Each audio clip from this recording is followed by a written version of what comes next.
Doctor Alberto Escabarelli. ¿Qué tal? ¿Cómo están? Qué un gusto estar en contacto en este día soleado, ¿eh? Bueno, acá una mañana espectacular. Espectacular, espectacular. Bueno, la primavera parece que se está imponiendo y bueno, vamos bien. Estamos próximos a estas fechas tan significativas, ¿no? Que más allá de la valoración de cada uno, son puntos de quiebre que permiten a uno ver la vida en perspectiva, que siempre es tan valioso, ¿no? Sí.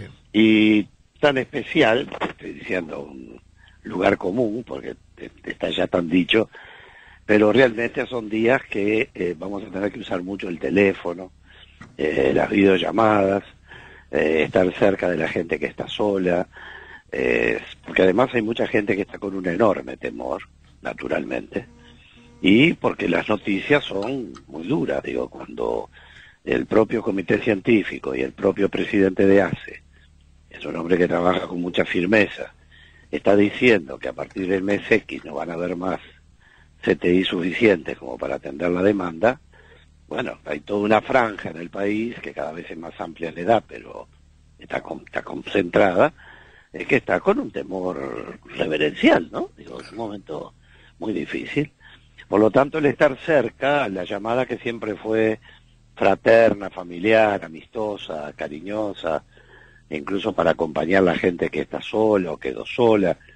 Bueno, ahora aprovechemos la tecnología, todo lo que podamos, aunque sea por mensajes de imagen del teléfono, estemos cerca. La situación es muy preocupante, Iván, y sin duda lo que vinimos diciendo desde el principio, que era tan delicado decirlo, porque hay privilegios que de pronto son una carga pesadísima, ¿no? El hecho del privilegio de que uno tenga los contactos que tiene, gracias a la vida internacional y multilateral que todavía tengo por vía de conferencias, pero por pertenencia de organismos muy poderosos, se van generando esos vínculos, esas, diría casi amistades, donde los temas me llegan muy a tiempo, ¿verdad? Porque tenía en contacto, gracias a la magia del WhatsApp, muy seguido en contacto. Y cuando yo recuerdo un italiano en particular, no voy a dar nombre, no tiene ningún sentido, pero un individuo muy importante desde el punto de vista de manejo de los temas de Estado, así, de salud. Me acuerdo cuando le comenté de que, ¿te acuerdas cuando se hablaba que nosotros veníamos bien porque teníamos la BCG, no? Sí, sí. Bueno, yo qué sé, yo soy abogado, si me dicen que la BCG es una buena protección, había que encontrar una explicación. Y yo dije, mira, una de las cosas que me dicen que la BCG, el italiano se está riendo todavía, ¿no? Porque claro, se nos fue construyendo esa imagen de afuera y de adentro de nosotros mismos, porque todos queremos creer que nosotros no en la vida, de que a nosotros no nos iban a pasar ciertas cosas. Y cuando veíamos los camiones en Nueva York, por las calles de la ciudad más poderosa del mundo, recogiendo los cuerpos de las casas y activándolos, ¿tú te acuerdas? Sí. A las imágenes en YouTube, de la gente que no habían podido atender en los hospitales porque no daban abasto con los tratamientos, porque había más demanda que oferta de respiradores. Bueno, aquello a nosotros nos parecía que era otro planeta, que nosotros estábamos una raza superior. Bueno, todo eso hoy genera muchísima preocupación, que creo que tiene, Iván, un punto de corte muy importante. Es notorio que ha habido ¿cómo puedo decir esto con cuidado? Ha habido un corte entre la posición de la comisión honoraria, que no debiera ser honoraria, voy diciéndolo ya, porque es enorme la responsabilidad que estos profesionales han asumido en esta materia de asesoramiento en este tema, ¿verdad? El país puede pagar estas cosas y el riesgo que ellos están asumiendo en su prestigio, en su dictamen. Entonces yo creo que ahí primero no debió ser honoraria, pero eso es un detalle que no le hace al fondo. Sí. Pero la conferencia de prensa de los tres científicos principales, solos, antes de que hablara el presidente, algo hablamos nosotros, diciendo las cosas con el panorama que iban viendo venir, y las declaraciones por separado de cada uno de ellos todos los días, y ayer las declaraciones del presidente de ACE, realmente están mostrando un panorama realmente muy, pero muy peligroso. Ya no hay control desde noviembre, de, llamémosle la trazabilidad, para hablar en términos de otras cosas gradaderas, de la trazabilidad del origen de los contagios. 96% de la gente pasible de ser contagiada.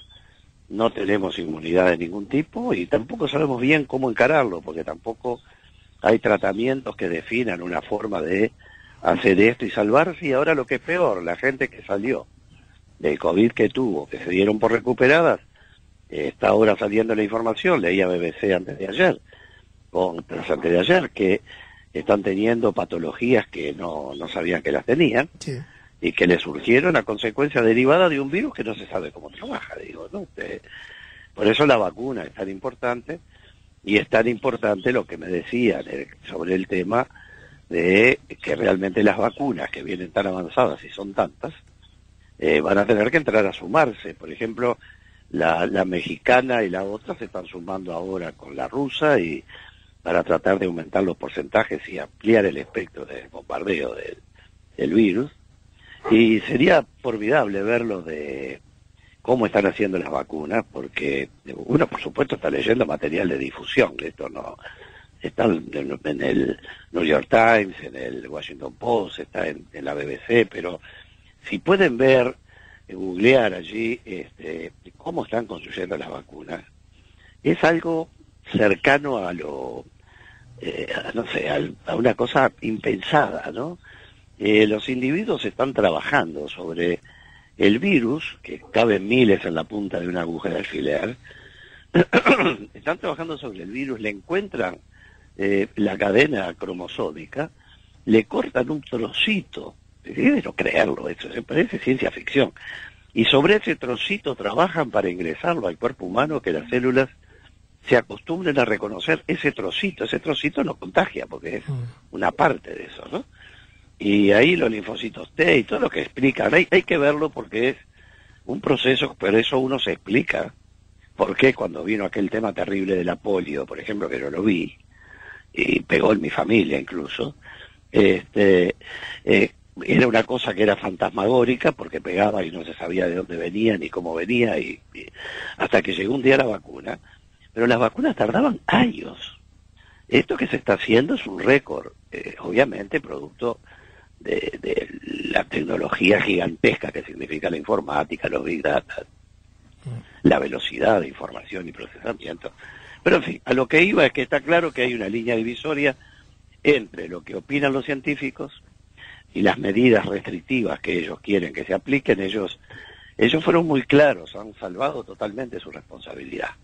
Ellos han informado que han presentado cuadros de situación posible al presidente de la República, al gobierno, digámoslo, aunque como el presidente dice que él se hace cargo, se está poniendo esa carga, que ya se hace cargo porque es el presidente, pero en todos los países normalmente habla el ministro de Salud Pública y al lado el presidente apoya, sí, o hace los comentarios, digo, ¿no? Sí, Salinas, que cada vez habla menos, está claro, ¿no? Cada vez habla menos, pero además lo que es peor, el líder político del ministro dijo que el ministro quiere medidas más duras, y que el ministro le pregunte a la prensa, un individuo que yo aprendí a respetar porque no lo conocía, y él diga, cuando habla el presidente, los ministros se callan.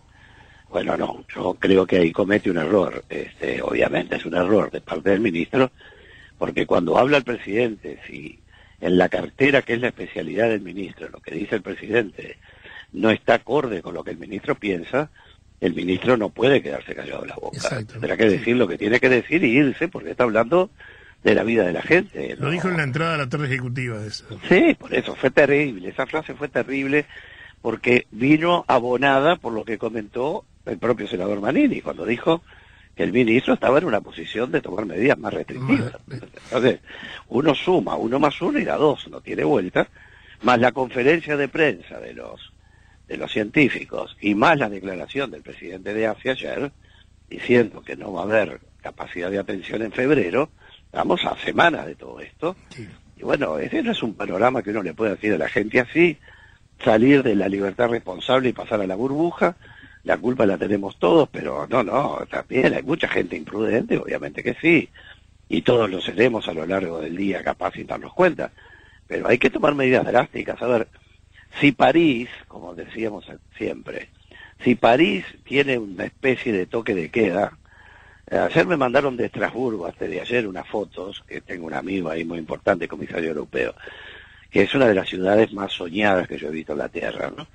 Y el tipo me mandaba unas fotos maravillosas de la noche, sin un alma por la calle. Y estamos hablando de Estrasburgo. Digo, estamos hablando de que París renuncia a su vida nocturna, de las 9 de la noche creo que es, hasta las 5 de la mañana no puede andar nadie por la calle. Ahora, vamos a creer que nosotros somos más amantes de la libertad que los franceses, o que los españoles, o que los italianos, o que los alemanes, o que los ingleses. Me parece que estamos pecando, no sé si de soberbia, pero por lo menos estamos pecando de una especie de inocencia, de ver qué pasa. Y yo creo que el equipo económico tiene que salir de escena de esto. Aquí hay una prueba que salir de escena protagónica, me refiero. Aquí hay una cosa que es muy clara. La discusión que hubo ayer, según la prensa, entre la ministra de Economía y el senador Sartori, en la que Sartori le decía que el tema del grado inversor, cosa que es públicamente conocida por los que más o menos andamos en estos temas, hoy no tiene ninguna importancia porque todo el mundo perdió grado inversor. Porque está todo el mundo en jaque, no se sabe por dónde va a salir todo esto. Y que haya una discusión en que el ministerio, la ministra de Economía, con total convicción, yo mira que acá no es mala fe de nadie, vamos a entendernos, ¿no? Porque estamos opinando sobre lo que creemos mejor. Y que haya una discusión que se zanje por la vía de que el grado de inversión hay que cuidarlo a cualquier costo. Mira, me decía otro amigo de afuera que cuando todo esto pase, si Dios quiere, van a haber índices fríos que van a mostrar el grado de compromiso en la solución del problema. Uno de ellos va a ser el déficit fiscal. Cuanto menos déficit fiscal quiere decir que menos se hizo para trabajar por la gente en este problema. El otro factor va a ser el del endeudamiento externo. Cuanto menos endeudamiento externo se tenga en este proceso, es porque menos fondos internacionales, de los que hablé el primer día cuando me llegó la información que lo terminó utilizando Colombia, Perú, todo el mundo, créditos, pero a pagar a 7 años eran al principio, con tasa de interés casi nula. Yo estoy seguro que no se van a cobrar nunca. Ustedes recuerdan que hablamos de que era una crisis no financiera, nunca hubo tanta plata en el mundo como ahora. No era financiera, sino que era una crisis de demanda. España, ahora, Europa puso 70.000 millones de euros, le tocan 20.000 millones de euros, y me comentaba un amigo español que ahora tienen que ver cómo gastan esos 20.000 millones para dinamizar la economía. ¿Y qué van a hacer? Pues el Estado va a comprar el 51% de las acciones de las empresas más grandes, como hizo Alemania con Lufthansa, por ejemplo, de las empresas más grandes para mantenerlas vivas, y luego se las va a devolver cuando las ganancias le permitan cobrar la cantidad de que han prestado, que han comprado las acciones, les revende. Las acciones son lo que se llama venta con pacto de retroventa. Y con eso, ¿qué se aseguran los tipos en Europa? Se están asegurando que, bueno, el Banco Mundial es uno de los sistemas que tiene, ¿no? ¿Qué se aseguran con eso? Y se aseguran que el dueño de la empresa no aproveche la situación para despedir gente, revalorizar acciones, que sea comprada por otra porque está más fragilizada. Garantizan una buena gestión saludable y mantienen viva la empresa sin despedir a la gente, con préstamos sociales, que es lo que se está haciendo en todas partes, digo, no. Y bueno, entonces va a llegar un momento, y voy redondeando acá si podemos dialogar, lo que está claro, me decía él, es que los indicadores que siempre fueron índices de salud económica, que era baja inflación, el tema poco déficit fiscal, baja de endeudamiento, no tener el endeudamiento, un país con 60.000 millones de PBI tiene margen para, por favor, tenemos margen para pedir 3, 4, 5.000 millones de dólares, son invisibles en la economía uruguaya, a prestar a 7 años de devolución. Y hoy podríamos estar prestando las empresas para que puedan funcionar con créditos blandos, prohibiendo los despidos mientras tienen el crédito. Podríamos tener a la gente, esos 300, 400.000, 200.000, los que sean, uruguayos, la gente que son miles y cientos de miles de platos de comida de gente haciendo cola en un país como este. Me parece espantoso que el gobierno felicite la solidaridad de los que juntan alimentos para parar la olla popular, porque esas son las tareas del Estado. Ese es el país en el que el Estado en el que uno cree, digo, el que provee, el que sale al encuentro, no el que le dice muy bien, vos peleá la guerra que yo tengo el ejército guardado, digo, ¿verdad?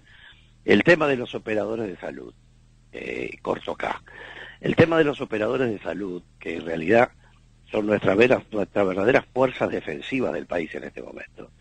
Y los operadores de salud son las personas que trabajan en salud. Y son las instituciones, incluso las privadas sobre todo, que son las que prestan los servicios. Si no apoyamos esa estructura con todo lo que encontremos, vamos a correr varios riesgos. Primero, la fragilización. Y segundo, porque Estados Unidos y Europa, y más lejos también, comienzan a demandar trabajadores de la salud para atender y sustituir a los trabajadores de la salud que han perdido o que están en un grado de extenuación que no pueden resistir una segunda y tercera ola. Y en aquellos países se perdieron varias vidas. Muchas. Bueno, perdimos acá 3 ya, digo, ¿no? Entonces, lo que digo, imagínate la demanda de médicos a $10.000 por mes con casa incluida, para ir a trabajar a Londres, ir a trabajar a Alemania, para ir a trabajar a Madrid, para ir a trabajar a París. A ver, estamos hablando de un momento donde tenemos que poner todo, yo no digo que se le pague eso acá porque no podemos, pero el presupuesto nacional tendría que haber un capítulo enorme con esto. No precisamos más generales ni coroneles porque ninguno sabe dar vacuna. Entonces, me parece que todo esto requiere un enorme criterio que tiene una base filosófica. Digo, yo sigo creyendo, a mí me preocupa mucho el tema de la convicción.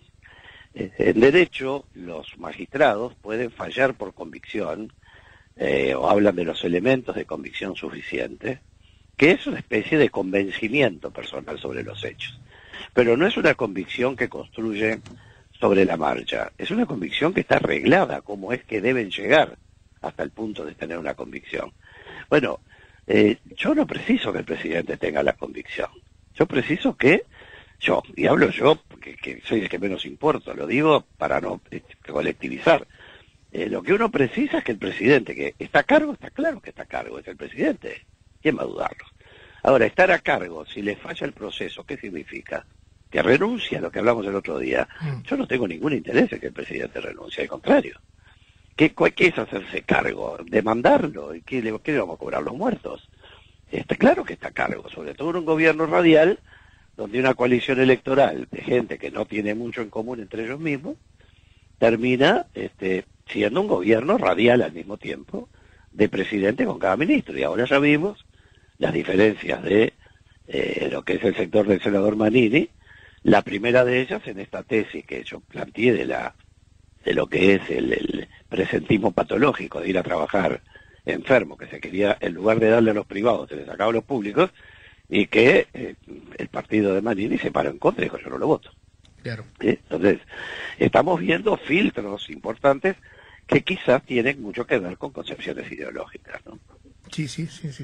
Ahora, mira, hablamos de ideología, yo tengo un mensaje acá, me lo mandó Marcelo, lo tengo aquí, a ver. Marcelo. Sí, tuve flor de programa con Marcelo el otro día. Cosas como estas que ya nos sucedió con la gripe española muestra que la historia es cíclica, los hombres cambian y la historia es la misma. Se necesita como solución la vuelta de métodos políticos que por viejos no significa que sean retrógrados. Con esto me refiero a postulados de, por ejemplo, Valle Ordóñez, en donde se tenía como eje guía la divinidad social como motor del cambio, algo que con el tiempo se convirtió en una marca y no en una acción real que la población pueda visualizar. Es que no puede ser dicho con mejores palabras. Solo puede decir. Es decir, porque en definitiva hay principios que son casi brutalmente Tenemos un problema de sintonía. ¿No? Pero Alberto, tenemos un problema de sintonía. ¿Ahí me oís? Ahora sí. Hay problemas que están simplificados de tal forma para llevarlos al nivel de caricatura, pero está claro que son... ¿Ahí me sientes bien? Sí, perfecto. Hay problemas que es evidente que hay una concepción de los temas y de la forma de resolverla que es radicalmente distinta. Es decir, y bueno, son visiones políticas que están a la vista, ¿no? Digo, en un momento como este, que aumenten las tarifas, en un momento donde se habla del teletrabajo, que aumente el costo de la transmisión de datos, en organismos que son no deficitarios, organismos que transfieren 400 millones de dólares por año al Tesoro Nacional, ¿entendemos? Entonces, si en momentos como este no decimos, bueno, hoy, mire, ¿sabe lo que? No va a haber aumento. Ni siquiera nos están dando rebaja, no va a haber aumento. Pero usted haga teletrabajo y los privados también hagan teletrabajo. Ahora, ¿y cómo hacen teletrabajo si le aumentan los costos? No tienen los equipos y tienen que salir a conseguirlo para hacer el teletrabajo. Las empresas no están en condiciones de darle un computador a cada trabajador. Entonces, nosotros tendríamos que estar pensando en esto. Tendríamos que tener una especie de ceibalita para los trabajadores de la actividad privada que puedan hacer teletrabajo. Hay empresas que yo conozco que no tienen forma de darle a un empleado una computadora para que haga teletrabajo, aunque podría hacerlo perfectamente. Sí, y el individuo no tiene los medios para comprar. No son muchas las empresas que lo pueden hacer. Eso está claro. Sí, eso está claro, sí. Sé de casos de algunas que ya tienen los equipos prontos, pero también hay otras que dicen, bueno, no, esto no lo podemos hacer. Claro. Y seguiremos así hasta donde dé, te dicen. Y el donde dé, ya sabemos en qué termina. Claro. Digo, donde dé, termina con más gente contagiada. A ver, la terminación de las clases, algo que escribí hasta quedar agotado, ¿no? Y hablé por todos los rincones. Tengo ahora dos primos, el primo y la esposa de un muy querido amigo, que la nenita de 7 años se contagió en los 3 últimos días de clase de COVID de la maestra. El esposo es, el hombre tiene COVID y es muy asmático y está internado, y la señora está en una situación complicada, que le están dando el alta bajo un montón de apercibimientos. ¿Qué puede haber aprendido esa criatura en esos últimos 7 días? ¿Para qué seguimos con esto, con una votación dividida de gente que no sabe como no sabemos nosotros sobre estos temas? Si yo hubiera estado sentado ahí, lo primero que hago es decir, no, en la duda no hay más clases, se acabó la historia, se terminó y no hacemos más nada. Pero no seguimos yendo una semana más, 2 semanas más, en el momento que el pico va creciendo. Todos tenemos información, yo por lo menos tengo varias, de escuelas y liceos, donde, sobre todo en escuelas, los docentes terminaron contagiados y los muchachos en estado de cuarentena, los chiquilines, que no salieron a ningún lado. Salía uno a cada tanto, digo, entonces, publicado. Entonces, a lo que voy es que me parece que este es un momento de contenernos, de poder poner todo lo que tengamos guardado en el cofre de la reserva del país, de lo que se pueda conseguir afuera para esto, que hay mucho, y esperar a que llegue la vacuna. Estamos, por primera vez esto es a término, porque ni siquiera tenemos la duda de que vaya a venir la vacuna, ya están vacunas por todos lados. Quiere decir que calculemos que para 5 o 6 meses adelante podamos tener un 60, un 70% de la población vacunada. Y ese es otro mundo. Ahora, si se nos desborda, si los médicos terminan en tratamiento psiquiátrico como en Europa, cuando tuvieron que decidir de 15 que venían, tenían 10 respiradores y a 5 decirle que no. Sí. O como me contaba uno de ellos, peor todavía, tener a alguien entubado, venir a alguien que era más joven y que estaba en una situación gravísima y desentubar a uno y entubar al otro, a ver si nos entendemos. Entonces, es terrible, esta es la vida de la realidad. Esa gente quedó en estado de shock, no quiere saber más nada, y son tipos que están todo el día en la trinchera, pasándose en Uruguay mismo, semanas sin ir a su casa para no contagiar y no correr riesgos, y nosotros seguimos jugando que esto es un proceso normal, no normal, fingimos en la nueva normalidad. No hay una nueva normalidad en la patología, es una nueva patología. Si no le pongamos nombres eufemísticos a lo que efectivamente es un drama humano como el país nunca vivió. Entonces, mientras tanto, yo creo, en fin, me preocupa mucho hasta por el propio presidente, que lo veo muy preocupado. Lo veo simplificador, porque un presidente tiende a veces en su estilo, son los distintos estilos de los presidentes, pero tienden a decir, bueno, voy a bajarle revoluciones, pero la conferencia de prensa y las medidas en las que se aceptó que el 1 de diciembre lo que se propuso fracasó, los médicos, los científicos de su comité de confianza, diciendo de mañana una cosa, diciendo yo no tengo más nada que ver, le dimos al presidente todas las alternativas, ahora él puede elegir. No, yo no voy al médico para que me dé alternativas. A mí el médico me dice, mire, usted se va a hacer tal cosa y firme acá que está informado, me da su consentimiento. Pero no soy yo el que el tipo le digo, si tengo un problema en el estómago, que me trate la verruga en la espalda. Digo, sí, no es uno el que determina esas cosas. Por eso esto es científico puramente. Claro. Los presidentes no están para eso, están para facilitar. Igual volvemos a lo que dijo Salinas. Cuando el presidente habla, el ministro calla. De repente pasa lo mismo con la gente del GACH. Sí, pero estos no callaron, ¿eh? No, ellos plantearon ir a una conferencia de mañana contraria a lo que dijo el presidente de noche. Eso está claro. Y siguen hablando, porque ellos después de esto tienen que seguir viviendo en la comunidad científica. Sí. Y ellos no pueden estar diciendo, tomamos una cucharadita de ácido, de aceite de oliva y estamos todos curados. Digo, los tipos están diciendo, esto se fue mambo. Y el presidente de ACE, que es un cargo de particularísima confianza del gobierno, del organismo más poderoso seguramente del país, porque tiene todos los hospitales, todo el sistema de salud nacional, que no está en el Ministerio de Salud Pública, es un organismo autónomo además, a veces la gente no lo tiene presente, acaba de decir que yendo como vamos, lo dijo ayer, creo que dijo febrero no tenemos más camas donde equipos para poder atender a la gente, y no solo son los equipos, son los trabajadores que tienen que atender a la gente, ¿no? Y además Paganini habló de 1.200 casos diarios de aquí a fin de año. Y de repente no se dan, porque los números parecen controlados, pero controlados digo dentro de los 500, 600 que eran inimaginables hace unos meses atrás. O sea, lo que hoy tenemos en casos diarios era la preocupación grande que había con la totalidad de casos del mes. Sí, el hecho concreto que Montevideo entró en zona roja. Sí, también. Sí, y Canelones está parado en la puerta. Cuando uno entra en zona roja, ¿por qué es ese informe de los colores? ¿No? Cuando uno está en zona roja significa que tiene en jaque mate el sistema de salud que debe atender la pandemia. ¿Ah? Como uno lo lleva a nivel nacional, entonces la cosa se diluye en el monto total. Porque 500 entre toda la población parece poca cosa. Pero cuando en Montevideo hay 400, estamos hablando de que estamos en la cuota temida, por eso estamos en rojo. Es decir, el color rojo significa entrar en crisis, y en crisis de capacidad asistencial. Eso es lo que salieron a cubrirse ayer, a informar, y al mismo tiempo cubrirse, ¿por qué no? Honestamente, la gente que está al frente de esto. Bueno, el presidente con el equipo económico siguen pensando que hay que mantener la máquina prendida en estos costos, y es muy probable que el motor se recaliente y se nos salga mucho más complicado de lo que queríamos, ¿no?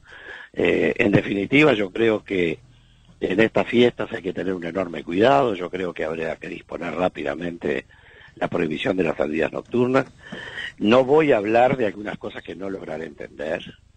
No logro entender que la Intendencia de Montevideo haya hecho peatonal la zona de compras, que aquí se llama el barrio de los judíos. Sí, Arenal Grande al fondo. Sí, Arenal Grande, y la gente amontonada comprando como loca. No lo puedo entender. Puedo entender la idea, lo que no puedo entender es cómo se asocia la idea con este tema. ¿Tú sabes qué? Permitime algo, porque los otros días hablaste, tiraste una idea que fue tomada por un comerciante de aquí. Sí. Tú dijiste, si quieren valorar la oferta, perfecto, que utilicen Internet. Claro. Bueno, acá lo que hicieron es presentar una oferta, solo si entraban a la página y hacen el pedido por Internet. Brillante. Y me decía la persona, lo escuché, me pareció interesante y lo puse. Qué bueno. Pero vos sabés que esa idea se me ocurrió en esas charlas que uno tiene con Andrés, pero fue una idea que surgió. Y a uno le parece que descubre el agua tibia, y después me enteré que en Estados Unidos está funcionando así. Claro. Es decir, hay liquidación, pero solo la pueden hacer a través de esos medios, ¿no? Porque si no, la gente se anda chocando. Bueno, lo mismo está pasando con los shopping, porque no hay entradas controladas, la gente está amontonada ahí adentro. Es imposible que a uno no le baje el cubrebocas un poquito por debajo de la nariz. No existe el blindaje, no es un traje de astronauta el que nos ponemos. ¿Verdad? Entonces, yo cuando salgo con la mascarilla el tapaboca y unas cositas de acrílico de esas que venden, que es lo que me dijeron los de allá del norte que era lo bueno usar, ¿no? Porque suma, las dos cosas suman más.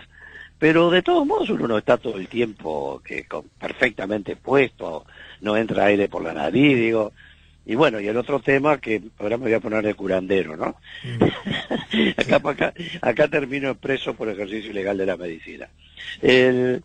Hay un tema que yo estoy usando y que me lo sugirieron, y son esos tubitos de spray que uno tiene de cualquier cosa que sale volatilizado, pequeños tubitos con spray de alcohol que uno rellene, le pone el alcohol 70 grados, y bueno, y ponerse las manos y ponerse un poco en el entorno de la boca y la nariz, cuando anda en algunos lugares donde, más allá del tapaboca, el riesgo está puesto igual. Es muy grave todo esto. Sí. Y nada más importante que la vida. Pero esto que decíamos de las ventas por esa vía, esa es una de las cosas que seguramente quedarán. Y no resisto contar una anécdota personal, que me pareció tan absurda que... saquémosle lo de personal, vamos a dejarlo como anécdota. Yo tenía que transferir de una cuenta bancaria dinero a otra cuenta mía para pagar una tarjeta de crédito, de un banco a otro. Muy bien, hago el trámite por internet, ¿sí? Y supongamos que yo estoy de cuarentena, supongamos. Bueno, entonces me dicen, no, tiene que hacerlo por internet y luego venir personalmente a la terminal bancaria. Pero, escúchenme, estamos en cuarentena, digo, ¿cómo voy a ir personalmente? Si no estoy bien, contagio a otros, y si estoy bien, me contagio, cuando el sistema está pensado para hacerlo todo digital. Me dice, bueno, no, es imposible, préntelo por escrito, me contestaron ayer, diciéndome que no era posible hacer nada. Entonces, sale la posibilidad de poner el token famoso, que es esa cosita tipo, que uno conecta a la computadora. Que lo traen a domicilio y tiene que estar uno para recibirlo, me parece magnífico. Pero hace una semana, 10 días que estoy esperando el token. Si hubiera tenido que pagar una deuda con recargo, que todavía no sé qué va a pasar, no hubiera tenido esa transferencia. No veo facilitación, cuando seguramente esa misma gente está haciendo teletrabajo la que está hablando conmigo. Claro. Entonces, lo que yo digo es que me parece que cuando el presidente simplifica, en el sentido de dar un aliento, que es muy importante para que la gente no decaiga, la gente va a decaer cuando empiece a ver los resultados sanitarios. Y no hay deber más importante que la paz social, porque llega un momento que el temor lleva a decisiones muy peligrosas a una comunidad. Por eso digo, este es un momento para que, primero hay que cuidar al presidente. Yo siempre dije que es como el piloto en una tormenta, no se le hace cosquillas, ¿no? Pero el presidente tampoco puede exponerse a que le hagan cosquillas. Sí, correcto. Entonces yo creo que ahí hay que tener mucho cuidado. Los préstamos, ahora viene un tema que es delicadísimo, es que la gente que está en seguros de paro, seguro de desempleo, y la gente que ha perdido los empleos, esa gente tiene créditos que tomó. No solo los préstamos que pueden ser sociales, préstamos normales de su tarjeta de crédito, préstamos bancarios, en fin. Esa gente no va a poder pagar lo que venía pagando. Y eso lo va a resentir y lo va a sentir el sistema financiero, ¿no? Con todo lo que significa. Bueno, ¿qué esperamos para poner dinero en la gente antes que después tener que poner dinero en los bancos? Yo creo para salvarlos. Yo creo que estamos cerrando la pisada en este asunto y es una pena porque primero es muy grave y segundo estamos corriendo un riesgo que se traduce en vidas, se traduce en calidad de vida y se traduce en angustias, porque unos se enfermarán, otros no se enfermarán y otros estarán en medio de un proceso de angustia muy grande. Nuestro estudio asesora empresas en las cuales, que estamos hace muchos años, que tienen un 80 y un 90% de la gente en seguro de desempleo porque no pueden funcionar. Y esa gente está cobrando total o parcial. Y esa gente está percibiendo un salario absolutamente reducido. Y todavía van a tener una reducción de los sueldos por el tema de que ya no se ajustan por inflación. No sé si tengo un minuto más. Un minuto sí. Un minuto. ¿Se acuerdan el problema de los ahorristas del banco hipotecario? Sí.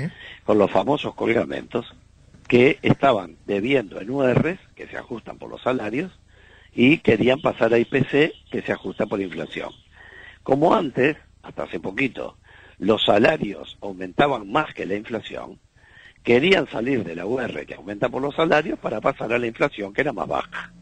Y yo recuerdo haber hablado con algunos de los directores de ese proceso, de los líderes de proceso, para decirles, tengan cuidado porque si se produce el cambio, más allá de lo político, uno no puede saber cuánto tiempo se puede sostener que los salarios crezcan más que la inflación. Bueno, hoy, uno de ellos me llamó el otro día y me dijo, la verdad que tenía razón. ¿Y por qué? Porque si se hubieran pasado todos al IPC, hoy se estaban muriendo porque van a tener no solo una UR que está más baja, sino que tiene una rebaja de salario, por lo tanto tampoco hubieran podido pagar el IPC. Corto por acá deseándoles lo mejor, unas felices fiestas en la intimidad. Son momentos para estar cerca de los que hay que estar cerca y contacto con los que hay que estar en contacto. Y la alegría de todo este año de contactos que para mí es un motivo de enorme satisfacción. Y bueno, ese estilo de trabajo que ustedes tienen y que tú lideras, que es realmente un orgullo poder ser parte. Un gran abrazo, Alberto, la estima, el aprecio, el cariño de siempre para ti, para tu familia.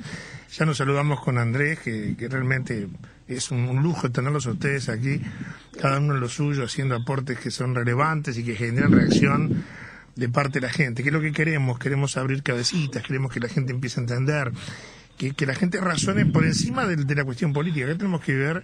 Estamos todos juntos en este barco. Por favor. ¿Verdad? No hay bandera de un lado, bandera del otro. Las elecciones están muy lejos para andar haciendo bobadas. Yo creo que sí, ¿verdad? Yo creo que pasa. Ahora, vos y yo tenemos que tener dos cuidados que hago público. Yo me tengo que cuidar de Andrés porque cualquier día me saca los dos programas. Y vos tenés que cuidarte de Marcelo porque tuve un programa de tarde con Marcelo que fue un lujo. Un lujo. Así que me parece que vamos a tener que pensar. Tenemos que juntarnos un poquito más, vos y yo, ¿verdad? Para ver qué hacemos con este par de traidores. Muchas felicidades realmente. Un orgullo. Un abrazo grande.